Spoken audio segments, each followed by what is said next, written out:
All right, everyone. Good afternoon. Hope you are having a wonderful week.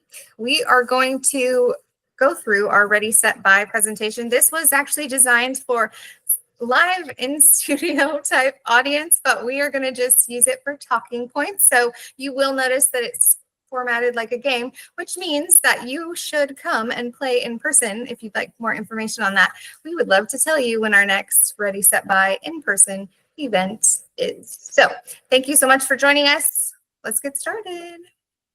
All right, so on our call today, we have Shannon Heim himself, the owner of the Heim Group, our team lead, my boss, even though he hates it when I call him that. Thanks for joining us, Shannon. Also, Jody Stevens from Tennessee Title and Lori Reed from New American Funding. Thank you, everyone, for being here. Okay, so as I mentioned, this is set up as a game. Don't let that throw you off, but if you want to answer in your head, certainly do that because that is the way it's designed to kind of make you think. Take notes. Obviously, you're just watching this later. We might be tucked in bed or in another state. Who knows where we are when you're watching this, but thank you for watching it. And certainly reach out if you have questions. All right, so at this very moment, as you're watching it, how are you feeling about buying a home? This is one of those questions we loved when we were in school. There is no right answer, no wrong answer. They're all correct. So if this is your very first time buying a home, yay.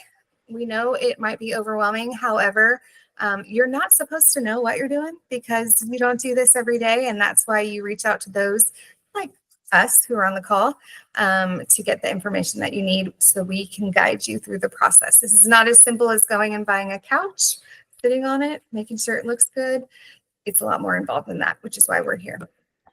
All right, so first step in buying a home is finding a real estate agent. Many of you may think that that is true.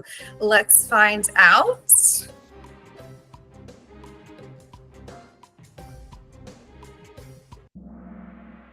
Just ignore that. All right, so it is false. Now, I want to preface that. Yes. If you, I know it's not. Oh, did you say, are you debating that, Shannon? No. Okay. All right. If you meet us before you've talked to a lender, that is certainly fine. We would love to connect with you. However, it is a very good idea to start the process with a lender so that you are aware of your buying power and you don't fall in love with the house before you're even able to purchase it. And so that brings us to Lori Reed, who is here with us from New American Funding. She is going to answer some questions surrounding the loan process. So let's go.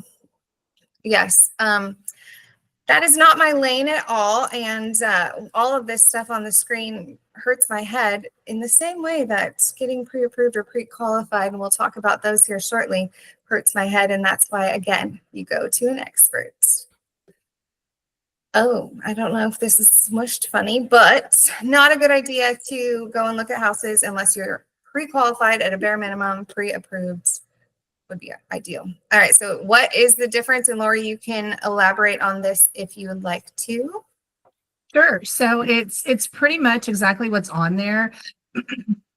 Excuse me. A pre-qualification is just based on the information that you've given me. So we will, if you tell me you make $20 an hour, I'm going to write $20 an hour, and we're going to base your approval on that. Once you send us all the hard documents, then you are actually issued a pre-approval if you are still approved at that point, because that is going to actually verify the information that you've told me.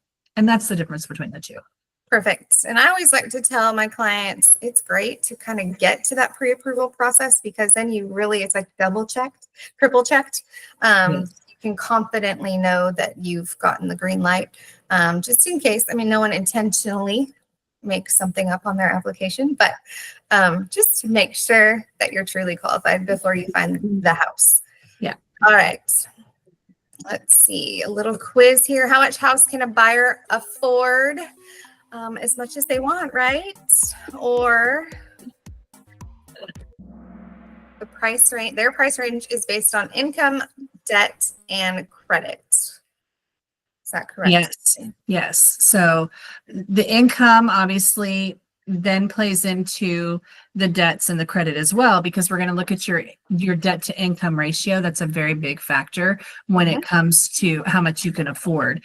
Each different loan program has specific ratios that you cannot exceed. So we're going to look at all of those things. It's not just your credit score. That is a very big misconception. FHA loans can go down to a 580 credit score. So it's not so much the score as what's on your credit, and everything else is a package deal. Okay. And something that I run into often, clients will say, oh, on whatever site, Credit Karma, I've got a 712. And then they reach out to a lender and they have like a 512. Why does that happen? I don't know if that truly happens in those gigantic spans of numbers, but is it okay to use that as a guide or not? It's not. So it depends on what consumer app that you use, how close it's really going to be. Lenders look at FICO scores, things like Credit Karma. I even think Chase, like your Amazon account has, you can check your Chase credit score, things like that. Those are consumer view. And if you look in the fine print, it'll say something like, I can't even think of what the word it is now, but it's a consumer view. So it's a different scoring model than what lenders use. It's an accurate score. It's just not the one that we look at. I've seen where, especially Credit Karma, that's 95% of what people tell me that they're checking. It can go either way. I've had borrowers say, oh, Credit Karma says I have a 680 when they actually have a 0. And the other way. They think that Credit Karma tells them they have a 580, and we pull their credit scores and now they have a 680. So it can go either way. The thing that Credit Karma and those other apps are great for is actually monitoring what's on your credit report, because it's not just the score, but what's being reported. Do you have a lot of late? Do you have missed payments? Things like that. Credit Karma is going to be great for monitoring that kind of stuff, but not so much for the score when it comes to the lending side. Okay, perfect. Maybe. All right, another quiz. Which of these is a home buying myth? 20% down is required. Must use an agent. Pay closing costs. Need good credit. 20% down is required. So that is not true. And the correct things are there following behind it. So do you want to talk about those? It's like a trick question for us. Do you want to talk about those different loan types, Lori? So actually, when you look at these, there's actually a couple of different myths in there, because that need good credit. You don't need to have perfect credit to buy a home. So that's a myth as well. Right. But yes, that is one of the biggest misconceptions about buying a home, is that you do have to have that 20% down payment. And as you can see there, that is very much not true. Conventional is 3 to 5% based on income, but VA is 100% financing, USDA is 100% financing, and FHA's minimum requirement is 3.5%. You can always put more down if you want to. If you have it, it's great, because that's just going to lower your loan amount, which could potentially lower your monthly payments, but it's not required. Okay. Perfect. Actually, there's lots of myths on here. I think this question is it's one to hurt your brain, like geometry. Okay. All right. What credit score do I need to buy a home? We've talked a little bit about that. Perfect credit. Or I don't know why some of these are on here. Okay. So let's skip to the right answer. Oh, a stronger. Okay. Those are very much in the wrong place. Yes, they are. Because this could go back to this answer that's on here, actually goes back to the difference between pre-qualified and pre-approved. Because once you're pre-approved, you have a stronger offer to present to a seller. But for this question, what credit score do I need to buy a home?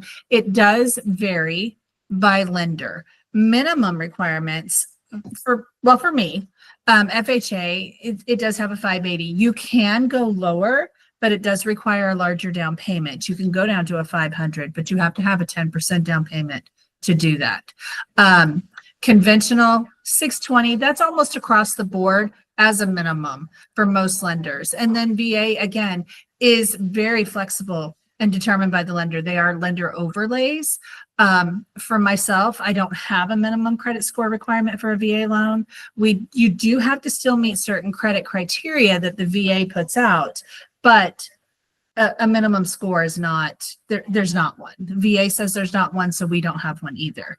There are other lenders that may require a 620 or a 640, but that's their company. So it is very lender specific on VA. The others are guideline and loan product specific. Okay, perfect. That's a lot of information and another reason why you need to reach out to someone who knows. All right. What are closing costs? Does Shannon have a question? I do. Can you explain what an overlay is? An overlay is basically just something, it's like a lender guideline that they put in place. So each loan program has specific guidelines that made up by that agency. So FHA, VA have their guidelines and so forth. So a lender will put rules that their specific company will go by that are on top of those minimum agency guidelines. Thank you.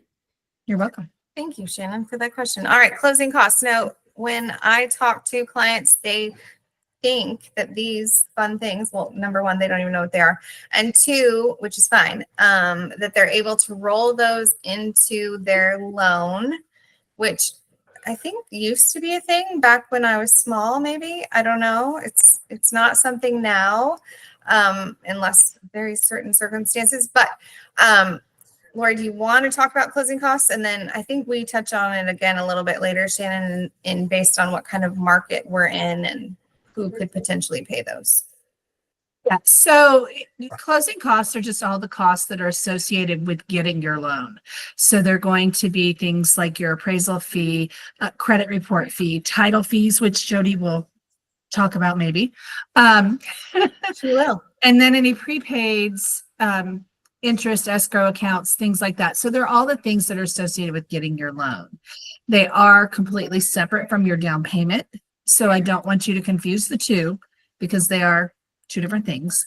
And like the slide says, they're anywhere from 2 to 5%, but they're always negotiable. So it's whatever, the seller and the buyer agree upon for those closing costs. VA does not cap the closing costs. That's a big thing that a lot of people miss because there's this whole 4% cap from the VA.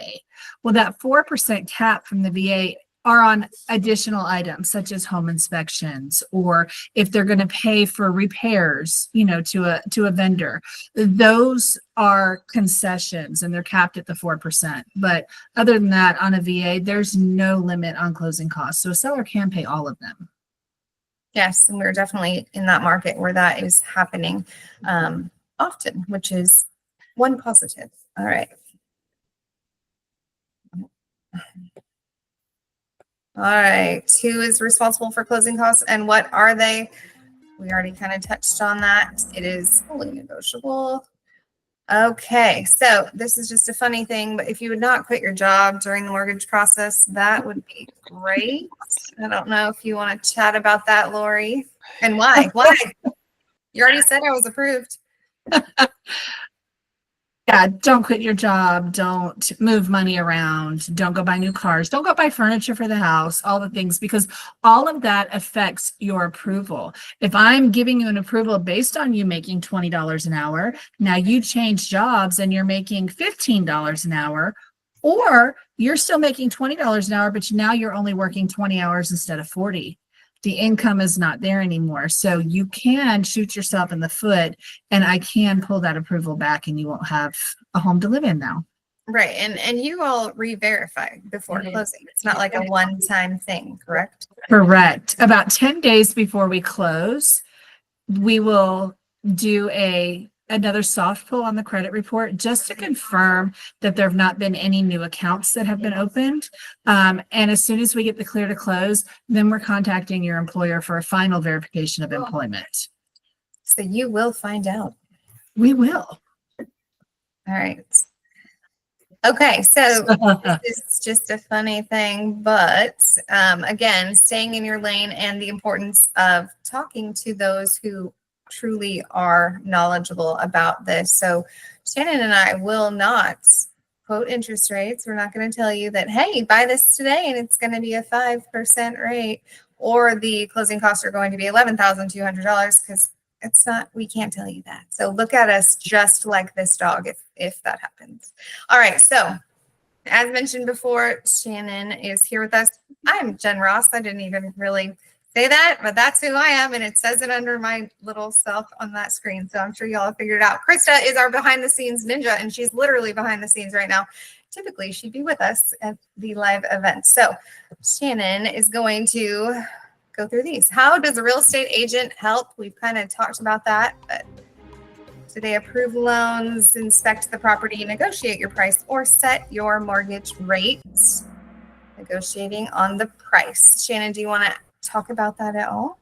One of the things that we do, right, is we negotiate price. So looking at the market, depending on what market we're in, partnering with Lori as a lender, or whatever lender we're working with at that point, and really walking through what their specific criteria is. So depending on what credit score, what's their closing cost, do we need rate buy downs? Do we need, how do we structure that offer to benefit our client the most going in, and having that conversation Right. on And the front end with them, so that we Sure. can put our best foot forward when we're starting the negotiation process. Absolutely. That's what I tell clients. It's a starting point, right? As soon as you put an offer out there, you have started the conversation. And so we talk through what that might look like, because first impressions, you can't take those back.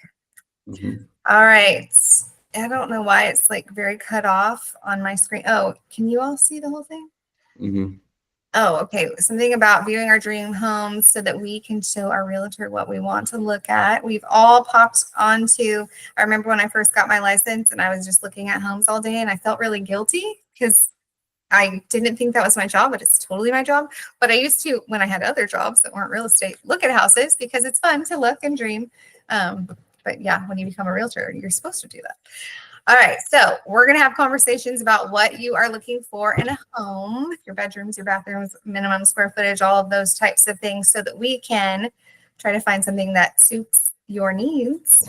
Needs being the key word there. Shannon, do you want to add anything onto this? Yeah, we go through a kind of an onboarding process for our team, and I'll kind of talk about that a little bit, where it's, when I first make contact with a client, or our team makes first contact with a client, it's we're sending you a form, basically, after kind of talking a little bit, introducing ourselves and making sure we're the right fit on the front end, and really filling out all of these questions to say, what are you looking for? Bedrooms, baths, garage. So we can then set up searches for that, right? And send those homes to you that meet your criteria if you're not here local, or if you are. So really, it's what are you looking for in a home, and what are you looking for to fit your needs as a client? What stuff is out there. So it's a lot more than 5 questions there that we want to dive into. And again, it's a set expectation. And yes, going back at the first your first piece of homework to do is, when you're really serious about looking, is getting with a lender and going through that criteria. But we know that, clients reach out to us, 96% of people, probably 99.9%, start their search online, reaching out to an agent, and walking through that process, and working in concert with, a lender on the front end there to say, what's the criteria we need, what's realistic versus what are your dreams, and set those expectations on the front end. Right, for sure. And unlike what you may have seen on a popular television show, your realtor shouldn't really take you to homes that aren't in alignment with your criteria just because he or she wants to see them, even if they are probably pretty cool. But yes, we want to find what you are truly looking for that meets your needs. Let's see. Which one of these items below is most important to you in your home search? This is subjective. So many people either love a tub or they despise them. People feel very strongly about tubs for some reason. I could take it or leave it. Okay. All right. So granite counters, all the things that we think that we need. And some things, right? A lot of things can be changed. You could always get granite counters if that is something you've always dreamed of, and the house that you find has so many other great things. You can always get granite counters later. Yep. So we'll be there to remind you of that. All right. Which factors affect home value the most? Mailbox type, roof style, location, and paint color. I'm sure you have all heard the location. Although some are getting so passionate about the mailbox not being in front of their house, but that really is not going to be affecting the home value very much. Okay, so I want to talk about this when we're actually ready to go see some houses, Shannon. We've got that pre-qualification or a step further, our pre-approval in our hands. We have talked with our loan lender, and we're feeling ready. Yeah, and that's the big thing around a pre, taking the time to do that, getting with a lender and getting all the stuff done on the front end takes a little bit longer, a couple of days, but really setting that in. So once you're ready to go look at homes with us, we kind of pull together a list. I have clients that I'm like, hey, if you see something on any website, take a picture of it, text it to me, right? So we're compile whatever that time frame is when we first talk to them to the time we start looking at houses and get there. It's really the reason we say top 5 to 7 is because in our experience, when we're walking through 10, 15, 20 houses and trying to hit them all in a day, this is our job every day, and I get them confused, and it just gets overwhelming. So, and statistically speaking, the average person does find their home once they've gone through all their criteria on the front end and narrowed that down to 5 to 7 houses. They find that home in those homes, right? And going back to a couple of questions earlier, it's if you can find the house that's 85% checks all your boxes, there you go, right? If you need to change a paint color later or put some granite countertops in that aren't as expensive as people think they are, because those costs come down. Those pieces are there, but really looking at those top 5 to 7 houses and walking those. And during that process, we're talking through them, checking things off, throwing things away, getting rid of houses that they don't like because it might not be the right location or something that they don't like on a property. Right, exactly. And yeah, 5 to 7 in a day seems like a good starting point, and you'll start to really get a good idea of what you're looking for. If you don't find them in those 5 to 7 houses, then we redo the list and we take the knowledge we have and we move forward and we pick another 5 to 7 houses. Yes. Okay, so we have searched, we have found the one. It is very exciting, and we want to make an offer. So now what? What do we do first? There's lots of fun options here, but we're going to skip to it and send the home to your lender for the numbers. So I always check in with the lender when we find a house that clients want to purchase, because I don't like surprises with money unless it's the people that come to your door with balloons and a giant check. I don't even know if that happens anymore. I've not seen it. I've actually heard some myths that it's a myth. But anyway, I don't want surprises with numbers. So we're going to reach out to the lender first and foremost, send them the exact house so that they can do their best based on the interest rates of that day, which could change. And also the taxes and just other numbers give you a pretty good idea of what your monthly payment's going to be. And more importantly for the offer, what the required closing expenses would be, so we can talk through those and who's going to cover those. Anything else you want to add, Shannon? No, I think you hit on it, right? But on the front end, they're going to have their numbers around like, hey, here's what in theory it's going to be, but based on that property, right? If that property is in city limits versus county, what county is it in? What state is it in, right? We're right on the border of Tennessee and Kentucky. Mm-hmm. All of those factors can come into those closing costs or buyer expenses, right? And title expenses. For insurance, for insurability, all of those pieces are there. So having that hard number to put in the offer to negotiate that for the best for buyers. Yes. And although it would be very fun to find the sellers on Facebook, let's not do that. Let's not do that.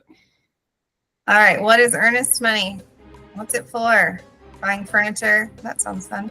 Property taxes, showing serious intent or to cover your moving costs. showing serious intent. Jan, do you want to field that? What is earnest money and how does it work here? The earnest money, escrow, those not escrow, but the earnest money, trust money. In some markets, they'll call it that. The easiest way to say it is, hey, I got some skin in the game here.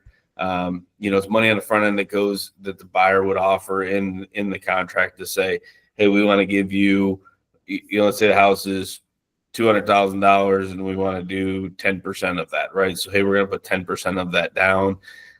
A couple different ways you would get that money back is if when we have inspections, right? So we do inspection process through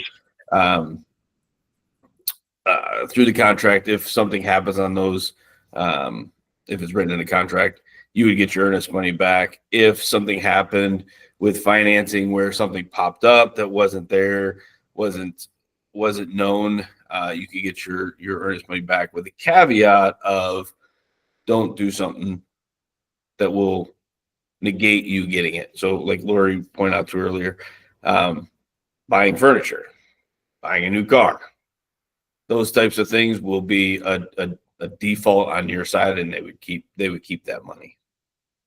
So Right. So yes, we'll talk through earnest money too. Just something else to think about what you want to offer and skin in the game. That's a fun saying. All right. So a lot of negotiating is going to happen with us and the seller's agent. So hopefully get you the good news, which is that your offer was accepted. Yay. That's always the most fun text or call to send. And then the fun begins. So as Shannon mentioned, a home inspection is 1000% always recommended. Even if you're like, I think it looks so nice. That's great. But there's a lot of things that are probably going on behind the scenes, not necessarily terrible things, but some things that definitely need to be looked at more closely. So Ashley Funk is some person from That One Inspector. She joins us when we're doing these live and in person, but she's not able to be here today. So we're just going to briefly talk through these. And again, here's another reason that you should come to one of our live Ready, Set, Buy events. All right, what does a home inspection include? They're checking out major systems. So your structure, your roof, your plumbing, electrical, HVAC, and your built-in appliances, plus visible issues like leaks or safety concerns. So even though we're wandering through the house and think, oh my gosh, I love the paint, and oh my gosh, my couch could go there, they're going to go in. They aren't attached to the house. They're not falling in love with it and envisioning, their families. They're going to look at all the things that matter that could potentially cost you some money. yeah, it's a visual inspection right of the property for them. They're gonna either have a system where they get on the roof, fly a drone on the roof, or they're gonna physically get on the roof. Those are questions to ask them: do you get on the roof or not? Looking at the HVAC units and those pieces, but also on top of the home inspection, I'll add this in, is that if you have they're a visual inspection, right? They're not a HVAC technician or that, where if we want to have those specifics, and that's really where part of the negotiation piece is with your agent, is to say, here are some of the inspections we want to do. Termite inspection, that has to be done by a certified termite inspector and all those pieces there. So goes in hand in hand with this stuff. Right. Okay. How long does a home inspection take? Usually about 4 hours. And it can vary based on size, age, and condition. So if it's a very large home, it might take longer. I had a client purchase a 100-year-old home, and it took like 8 hours or something. Like, I think they actually slept there. I'm kidding, but it was a really long inspection. So not much longer than it takes to make a pizza. All right. So again, live event, you'll get to see these fun little snippets, but you'll have to join us for those. Okay. Oh, double points apparently. The buyer should attend the home inspection, true or false?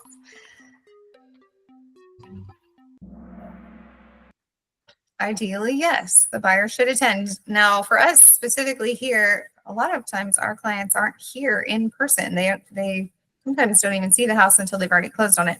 However, if you as the buyer are able to attend, then you absolutely should. And there's reasons why. Ask your questions, get maintenance tips, better understand the home, look at things that you've never probably looked at before and thought about before. That would be very helpful as a first-time homebuyer or just someone who's buying a house and they haven't in quite some time. All right, I hear this one a lot. I'm sure you do as well, Shannon.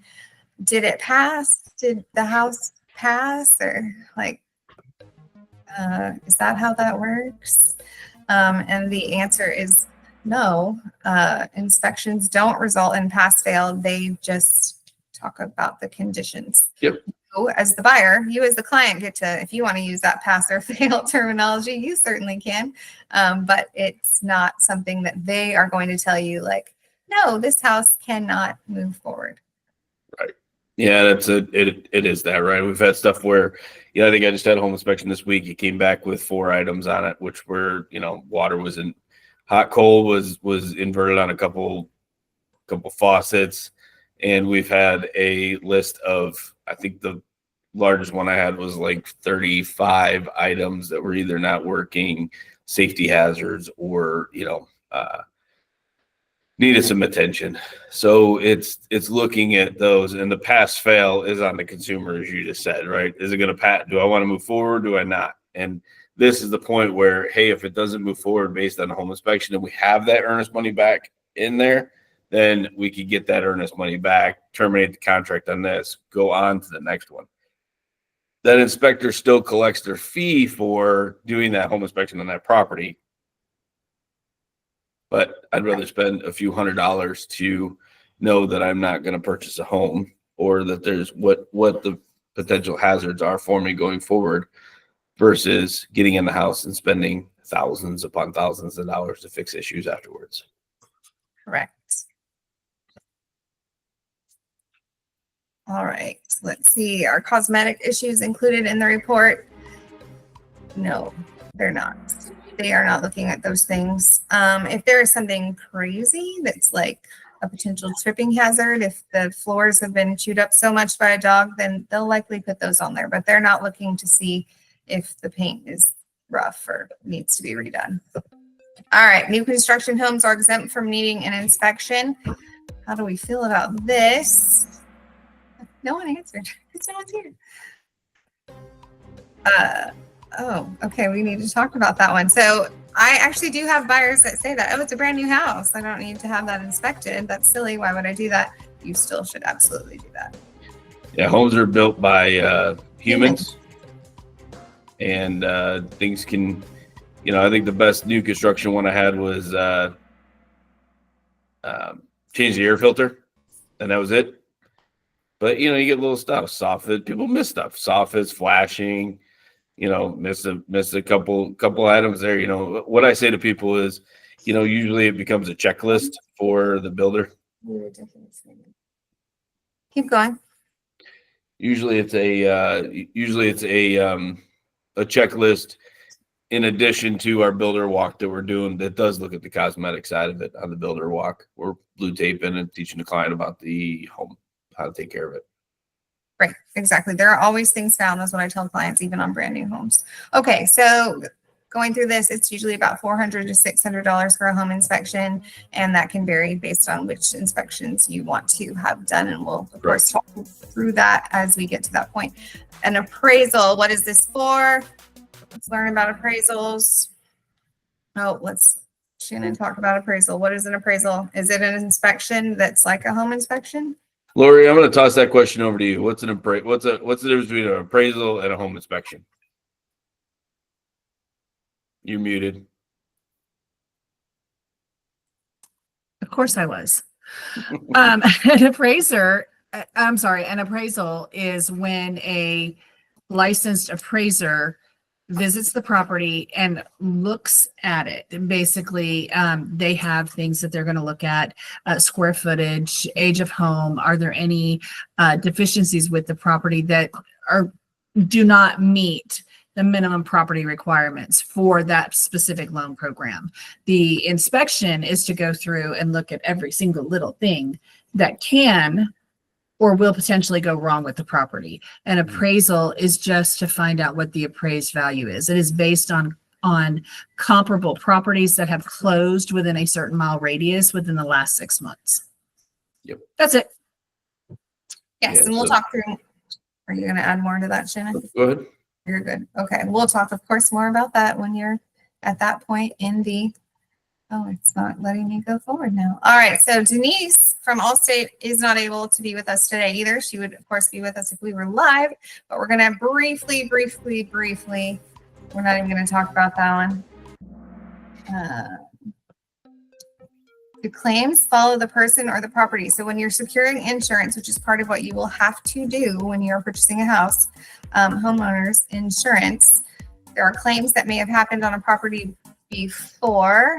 And the question is, do they stay with the house? Like if they needed a new roof because of wind damage, do they stay with the house? Do they stay with the person? And they stay with the person. Now that does vary. Denise has told us some insurance companies do that differently, but with Allstate, I guess, and this is not a commercial for Allstate, they stay with the person and not the house. So that would mean for you, your rates probably won't be affected, shouldn't be affected by the fact that there was a claim in the past. All right, can you bundle? I love the word bundle. It just makes me happy, especially if it comes with a cute dog. Can you bundle your home and auto insurance? You absolutely can. I think that's usually where I tell people to start. Who are you insured with now? Call them, get some numbers. All right, what's the number one homeowners insurance claim? It is wind and hail followed by water damage, fire. Hopefully none of those things happen. All right, so we have made it through all of the hoops and hurdles. Lori has said we are clear to close. Those are three of our favorite words as realtors. And now we're going to go back when ideally the house is fully empty and cleaned. Imagine that. And check to make sure it is in the original condition as when we offered on it, or better. I love how it says or better, which probably it would be if there's not like dirty socks or, you know, fingerprints all over the wall. So we have made it to closing time. Our good friend Jody Stevens from Tennessee Title has been patiently waiting to chat about her part of this process. She gets the fun part though. She's at the end when everyone's happy, usually. So Jody, we're gonna roll into your piece here. All right. Can I just bring a stash of cash from under my mattress to closing? If you are going to need to pay closing expenses or you're bringing a down payment, can I just bring a stack of cash? No, I cannot. Why is that, Jody? It seems like, I mean, money is money. Well, so first off, we don't take any cash. So that's the first thing. Second off, your lender doesn't want you to bring a stack of cash, even if it was possible. Part of your lender's process is verifying where your money came from for your closing costs or down payment. And obviously you can't really source the stash of cash under your mattress. So if you're paying cash, you could, you know, nobody then is caring, but you still can't bring a stash of cash because we wouldn't even know what to do with it. We don't take it. We could just take it. We could just take it, have a party. Just kidding. We would never do that. All right. Why do I need title insurance? What even is title insurance? I just need it because Jody said so. Yeah, that's the best answer, right? I mean, what Jody says I should do. I love that option. That's what she told me. Right. But truly, it's protection against third parties that may not have shown up. And I'm sure you want to add on more to that, Jody. Yes. So although you're just seeing us or hearing about us the first time when we're talking about closing, behind the scenes, we have been doing a title search. We search the property, we search the buyer and the seller. We make sure that there's no claims against any of those. There's nothing like a vague legal description, that everybody knows exactly what they're selling, what they're buying, that everybody in the past has signed if they owned, signed away their interest, everybody's been paid, all that stuff. So title insurance is just an insurance policy that has happened. There is lenders title insurance and owners. And if you're getting a loan, your lender will require lender's title insurance. If you go on and purchase the owners, which is the only way that you would personally be covered, because you're already buying the lenders, it is at a greatly reduced fee to go ahead and buy the owners. But it reminded me when you talked about new construction, some people will say to me, well, I don't even need to search because this is new construction. And it is, but the land isn't new. I mean, the land has been around since a while. So, it doesn't really matter that it's new construction. You still want to do a title search and all that stuff that goes with it. Yes. So your long lost uncle, someone's long lost uncle doesn't come Yes. to say it belongs to them. All right. Can I be sure the seller really owns the property? True or false? Well, you can if you have a good title company, There you but go. everybody has heard about, there is a problem going around of people basically saying that they own property, usually vacant land, usually without a mortgage. They're usually not local and they're trying to sell it. And it's a real, they want a really quick closing. And a lot of times they don't really own it. So, first off, I think the first rule is if it sounds too good to be true, it should raise some red flags. Because often if it sounds too good to be true, it is. And often those are sold at reduced rates. I mean, at reduced costs and, but we got to close this week. And, what we do as a title company is that we require the seller have ID. Now, that sounds simple, but a lot of our sellers are not here. And it used to be in the day, we would just send them their documents and tell them to go find a notary and get them signed and notarized. Now that can't happen. We have to use a vetted notarized company, like it's a nationwide notarized company that we have vetted so that we are sure that they actually see IDs and that they actually match them up with our faces. Or also there's sometimes that a seller can sign with a remote online notary, which is think of like a Skype session. And those are, you have to answer security questions. Obviously your face is on camera. You show your ID on camera. And actually in our training, we have seen some people that make masks that look, of course, not really, but look like the ID, but they're still, so it's just, they're crazy. But yeah, Wow. It is. Some people just need to spend time like getting a real career because they got a lot of energy and time. Right. And if they're that detailed, they might be good at a real career, possibly. Right. I mean, all right. What if I was sued in the past? Will this come back to haunt me when I buy a house? So it really can. Oh, I didn't let anybody answer. So you're Sorry. fine. No, there's not a live audience. You're perfect. It is So it true. really can. I always tell people the best thing to do is really just be upfront and honest with your lender. Some judgments will not appear in your credit report, but if they have filed a lien, it's going to attach to anything that you purchase. So if I sue Jen and I file a lien, which is super easy to do, I would never sue her. But if that happened, then moving forward, anything she owns, that lien attaches to it. So your lender is going to, of course, require that be paid because they want to be the first lien. They don't want your judgment to be the first lien. Here's the thing, life happens, right? So things happen. Just be very honest and just say, look, I was sued 4 years ago, whatever. Maybe you can work out a settlement, maybe whatever, but know that it's going to be found out along the process. So just lead with it. We've heard, way bigger stories than what you have, I promise. So just tell us. Yes. And we'll deal with it from the get-go. Okay. Perfect. Honesty. It's always the best policy. It really is. Who benefits most from title insurance? This was a fun one, I think, that we threw in. It's not this raccoon, but it's you, the buyer. And we've kind of touched on that already. In our live event, you'll understand why there's a raccoon on the screen. So make sure you sign up for the next one. All right. She already talked about lien. So yeah, just come straight out with it. Hi, I'm Jen. Someone has sued me. There's a lien that will be attached to this house. All right. This was another fun one. We will only cover that in the live event so that we can just keep this thing going. I always warn people about how much they're going to have to sign their name, much more than when you buy a car.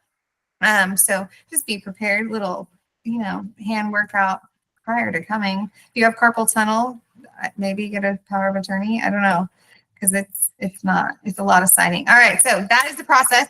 Yay for you. You have seen Jody's face and she has said, that's it. You've bought a house and Shannon and I are there and Lori comes too.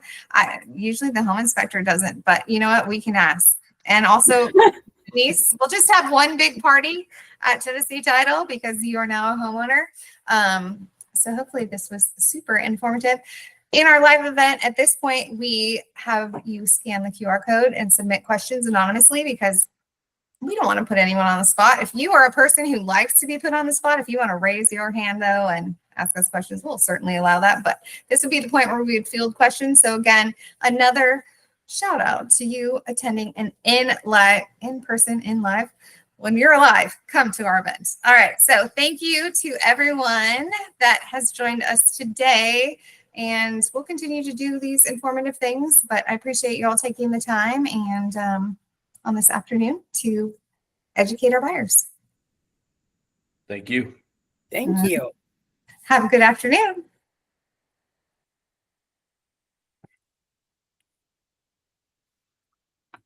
Okay.